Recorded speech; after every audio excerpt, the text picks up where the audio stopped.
It's the Automatron experience.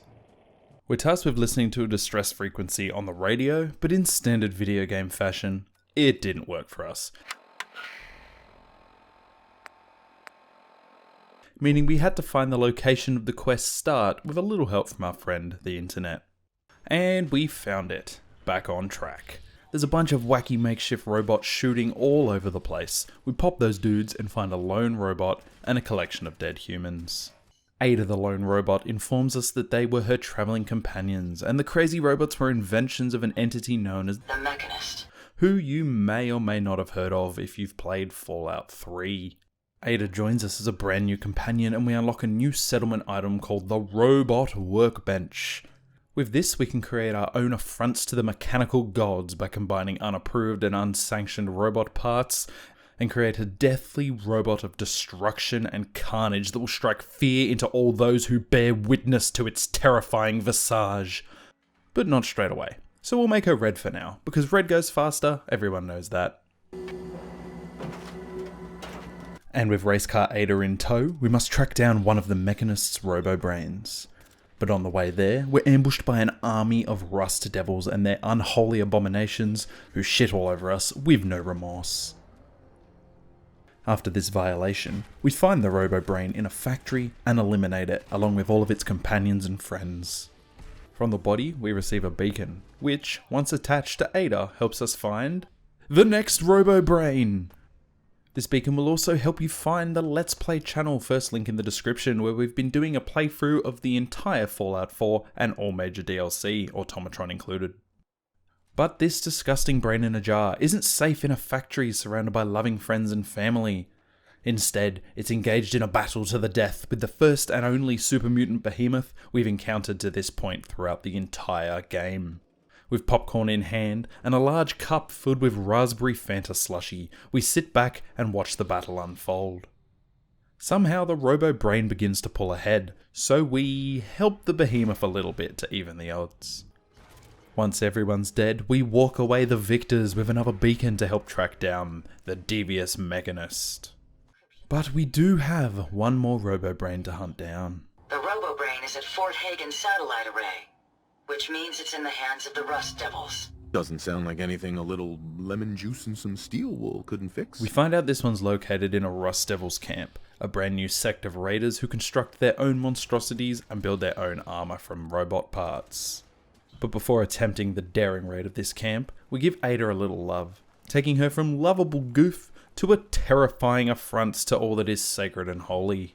Approaching the camp, we learn that we're no longer in the post-apocalyptic Commonwealth, but instead deep in sci-fi Middle-earth, against the Doom Protectron himself, who doesn't really get a chance to do anything.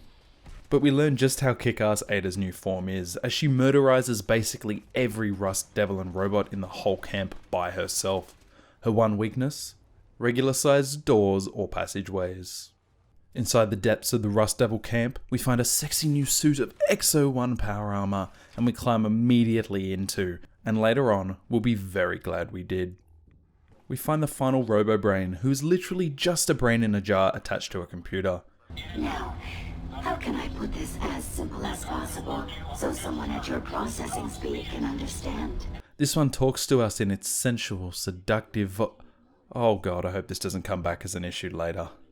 But we take the brain for safekeeping, of course.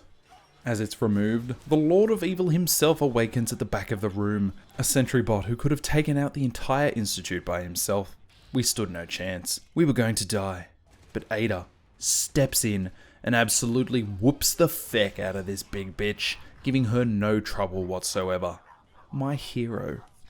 On the way out, we got lost, and were forced to face off against a ridiculous Assaultron who was accompanied by an individual in electrically charged Tesla power armor. We collected a good variety of new and unique weapons though, but most of them we'll probably never touch again. And we made it out, safe and only a little scarred for life. With Jezebel's brain, the robo-brain we stole earlier, we built a new robot with our worst and cheapest parts.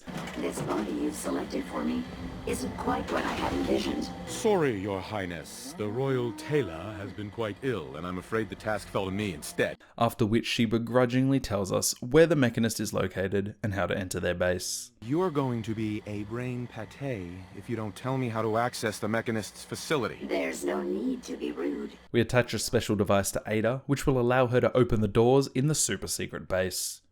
So we work our way along with a far too large Ada through the Mechanist's factory base filled with armies of makeshift bots. Mechanist iBots occasionally visit us on our journeys to relay a speech or threat from the Mechanists themselves, and then proceed to attack us immediately after. Along our journey through the base, Ada regularly gets stuck, disappears or runs away, just as we require her to open a door, making the trek take much longer than it needed to.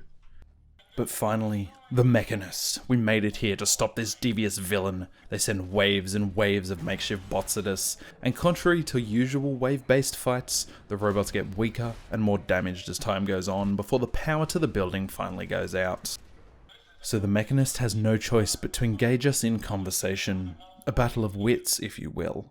But we finally wear them down and become best friends, and then, big reveal, the Mechanist is actually a she.